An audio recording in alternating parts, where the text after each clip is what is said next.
want to make those points though, because that makes it what we want it to be, which is that conversation about rugby league, isn't it? Yeah, and some of them are really intelligent and well thought out, like Brian's, and some of them are like Yannis Mateus's, which says, listening to Super League Pod is like being in France and you understand every 10th word, but in this country I only understand Robert Louis. So who is Yannis Mateus, and do we think he's actually foreign? Maybe. I know that Yannis Mateus listens to This Week in League.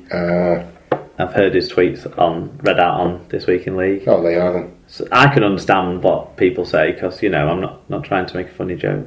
Yeah. Do you think he's basic? Do you think he's listening to Super League Pod, or do you think he's listening to This Week in Luton? I think a bit of both. Yeah. Welcome on board. Yeah, it's no problem. I'm sure after, I was all prepared for it to be some genuine French guy who, I don't know. Maybe he just likes the wine. He's named after he's named after my old girl's favourite drink. So there you go. A pink fruity wine. It's probably similarly. I once read that it was Cliff Richard's favourite wine. Mateus Rosé. Yeah. Yeah. Probably quite apt, really. Okay. But yeah, there you go. Thanks for getting in touch with us. I hope you understand that. Moving on. Tyler Casfan got in touch. Yes. He said, I've been chatting with Blake Solly today. He knows about the Super League Pod. He was very complimentary about you guys. Wow. He's obviously not listened to the Super League Pod then. He just knows about it. Maybe you just listened last week where you slated his predecessor. There you go. No, so that's tremendous. I mean, yeah, fantastic. Yeah, well, where were the invitations down to Media City to be part of the whole That is machine? what tells me he does listen to the Super that he does in fact listen to the Super League Pod fairly regularly. I quite like those guys. I'm not letting him within a million miles of anything important that so there you go. Whilst he's not allowed to do press appearances, he can do appearances at schools and colleges. Yes. Good stuff. We should try and get him on. Well, he's banned, isn't he, from any media? Are we classed as media? No. I would have thought we were. I bet we're not. I don't think they see us as significant. But if we have Blake Solly talking shit about Nigel Woodard, I'm sure we would be significant enough to get shut down. I'll friend him on Facebook. That's normally how these things work. My long-reaching influence in the rugby league world. We'll see how we do. Okay. Can you imagine? Paul Ludo Lewis got in touch. He said, he tried to encourage other people to listen to the show. He said, have a listen and let me shout at your phone because neither Tom nor Mark mentioned Reece Hambury in their Man of Steel nominations. Well, look, no, he's had a fantastic season. Yeah, it's a legitimate name that we've missed up, I'd say, yeah. In the last 3 or 4 weeks, whether he's been quite as good as he was in the earlier part of the season. No, but he was outstanding for the first 6 rounds or so. I'll give you that. I still stand by mine. He was as good as Joe Mellor and Kevin Brown and other witness players who we probably didn't mention. Maybe we're guilty of overlooking the smaller teams again. But we talked about Tom Johnson for Young Player of the Year well, didn't we? So. No, just meaning the way that the general media is accused of doing sometimes, not necessarily that we do. Oh right, okay. But we're not media. We just covered that off. As far as Blake Solly's concerned, we're not media. Okay, right. Mark Butler. Yeah, so he has said, I'd be interested to hear the pod's views on the Four Nations locations this year, as there have been some interesting choices. A Heartland first round is standard, and I'm impressed with Anfield as a final venue. I would say round 3 looks a little more odd than it really is. A game in London ticks a lot of boxes, and it'll be a great boost for Workington to have a game too. Even though if proximity to Scotland was a factor in this choice, it would have made sense to have the game in Scotland. Coventry baffles me a little though. Although there's a team there now, and I'm sure it's a venue that appeals to a large enough captive audience. I'm not sure that it's a venue that appeals to a large enough captive audience or to travelling Heartlanders, which London does. And it seems to have potential to be a damp squib. It's ambitious, though. Yeah, Coventry was the one that stood out for me for those sort of reasons, really. It's not the doubleheader, is it? The doubleheader's in London. No, the doubleheader's Scotland. Yeah. So sorry, the doubleheader's in London. England, Scotland, and Australia, New Zealand at Coventry. Oh, is it? Yeah. Oh, see, that makes more sense. I thought that was the one in London. That brings more people in. Coventry, right, is only 2 hours away from every rugby league. Well, I'd immediately like to change my opinion then. I've misread this. I thought the doubleheader was in London and that there was just a game in Coventry. Oh, I don't have a problem with that. Yeah, I think they can get, what's the Rico? 28,000, 30,000, I'm guessing? Yeah. At most? Yeah, I reckon you get 20,000 in there. Definitely. There's an appetite to see New Zealand play Australia. You don't have to have England playing against the big hitters for this to work, I don't think. The doubleheader we went to... Well, it gives you an England win as well, doesn't it? And you would hope. Yeah. You would hope. That same Four Nations series where we went to... Which is a positive for the new audience it could bring in. In the Midlands, there's a wide potential audience. Yeah. And Coventry, like I just said, is 2 hours away from everywhere. Yeah, it really is. Everyone can get to Coventry. Yeah. And if it's marketed properly, that's brilliant. And like, just to get to the fixtures, I think it should sell well. The year we went to the double-header down in Wembley, admittedly we saw England play Australia, but in that same series, New Zealand and Australia played out to a full house at the Halliwell Jones.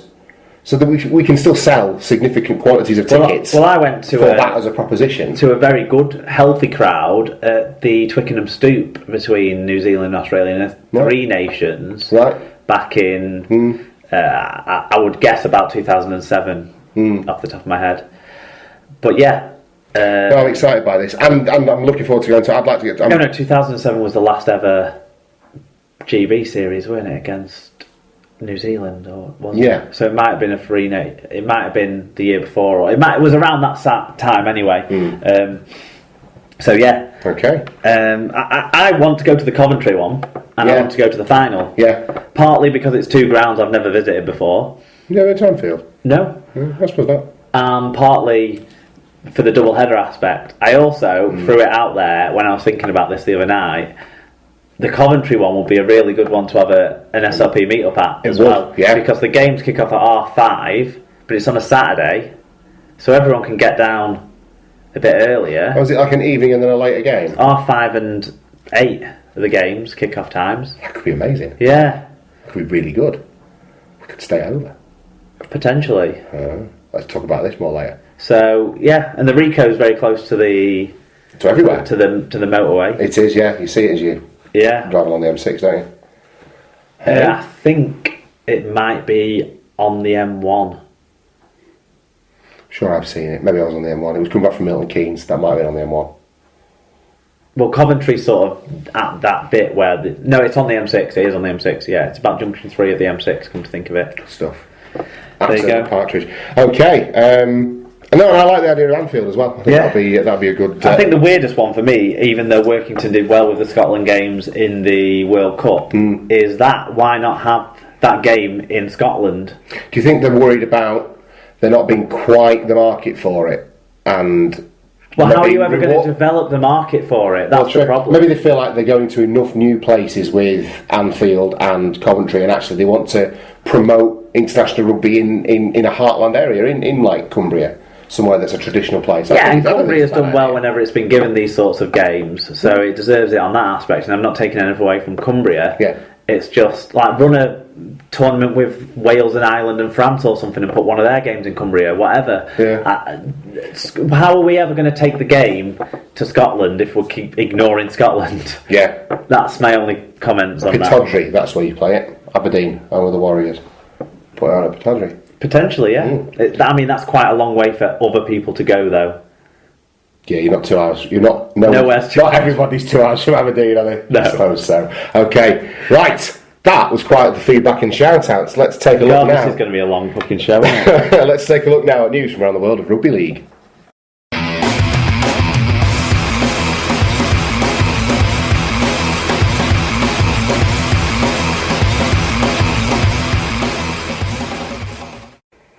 Okay, so into the news then, and in the spirit of Super League Pod trying to bring everything as currently and as soon as we possibly can, news coming out of Salford, Mark, regarding their salary cap tribunal. Yeah, it's looking like it's a 6-point deduction for the breach of the cap. Obviously, full details from the hearing aren't out at the time of us listening to this, so let me just see what we do have. The hearings took place, lasting several hours today at Red Hall. Obviously we know it was concerning contracts in 2014 and 15. It's saying it's 3 players, the players aren't named, but we know one of them was Tony Puletua. And it was largely around whether he was being paid a second deal from a different company associated with the owner of the club, wasn't it? Yes. So the tribunal, chaired by His Honour Judge Peter Charlesworth, found that Salford had committed a serious breach of the rules, including exceeding the finite salary limit of $1.825 million in 2014. As a result, the tribunal decided that the club should be fined £5,000 and deducted 6 points. The points deduction will be opposed immediately. The tribunal also found Salford guilty of a number of offences concerning contractual arrangements with two players.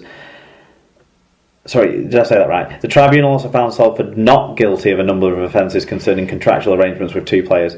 The club had 14 days from receipt of the written reasons for the decision in which to lodge an appeal. Marwan Kukash tweeted, very shocked, hugely disappointed, could only happen within an RFL tribunal, bitterness and all that. And so obviously that means that they drop out of 8th where they were, move down to 11th, did we say? Or 12th? They'll be 11th on points. You would expect their points difference is better than Huddersfield's, wouldn't you?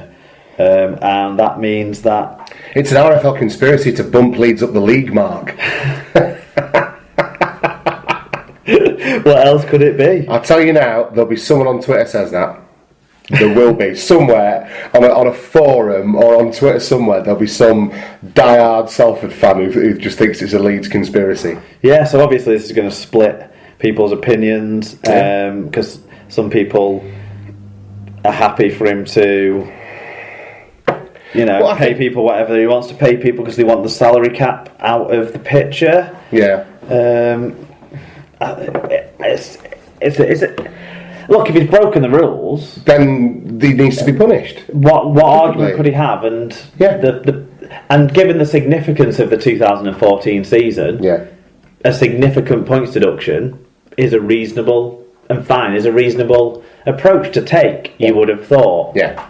So we'll just have to see. I mean, they found him not guilty of a number of offences, so that's. It's not. They're not trying. Yeah, exactly. I mean, I'll wait and see what the appeal says, because it could be that on appeal things get quashed and what have you. But I agree with you. If they've broken the rules and they're found to have done so, then regardless of what your thoughts and feelings are on the salary cap and its current state, you don't go changing the world and changing that by just flouting the rules. You change from within, and you campaign, and you work for a better sport where we can all afford for there not to be a salary cap. I think some people feel like testing the salary cap in a court of law might. I don't buy this restraint of trade thing. It's not a restraint of trade because, as far as I'm concerned, because you're all part of the same organisation and agreement. Yeah. It's not that Salford are allowed to spend less than other clubs in the Super League. Yeah. That would be a restraint of his trade. Yeah. But he's competing on a level playing field with the other teams in the competition. Yeah. I don't get it. Yeah. I mean, I do have some sympathy for the Salford fans in this, but ultimately, that's what the owner is responsible to the fans, and he's beholden to them to justify his actions. So the people I feel sorry for are the Salford fans of 2016. And the Salford players of this year who've obviously worked a lot harder, and people like Watson who weren't at the club back in 2014 when these offences have taken place. Because it seems like a lot of things have been put right at Salford as well since 2014. I think of things like youth structures and stuff like that they're trying to work hard on, and having Tim Sheen's in place and a young coach who's learning under him. There's some positivity around Salford, so hopefully, for the sake of the fans and the players that have bought into this year, this doesn't take too much wind out of their sails, and they look at it as a challenge. But and hopefully, fair's fair. For the sport as it stands, it doesn't put Marwan Kukash off, and maybe this is another lesson in his ego taking a hit. Yeah, if he has broken the rules. Yeah. Shall we take a leaf out of Nathan Massey's wife's book and touch on Justin Carney briefly? Yeah. Signed a 3-year deal. So basically, his contract with Castleford officially ends on the 1st of June, I think, at which point he'll join Salford on a permanent contract with that club. So there you go. Okay. That was some good news for Salford today, I suppose you would say. Yeah. He was so funny in the game against Catalan. He was just... He had handbags out again, didn't he? He did have his handbags out anyway. Right, let's move on with the news then. News coming out of Bradford this week that James Lowes has stepped down from his role as coach of Championship side at Bradford Bulls for personal reasons. The 46-year-old joined in the summer of 2014, just before the Bulls' relegation into Super League, and leaves with Bradford 4th in the Championship table. I've had to make a tough call for personal reasons, and I request everyone respects that, he said in a statement. I would like to personally thank the players, directors, staff, and especially all the supporters of this great club for my time here. Assistant coach Matt Diskin, who was recently appointed as Batley's head coach for next season, has been placed in temporary charge of the Bulls. Yeah, really interesting. How do you feel about this as a Bulls fan? Relieved. Jimmy Lowes was out of his depth, I feel,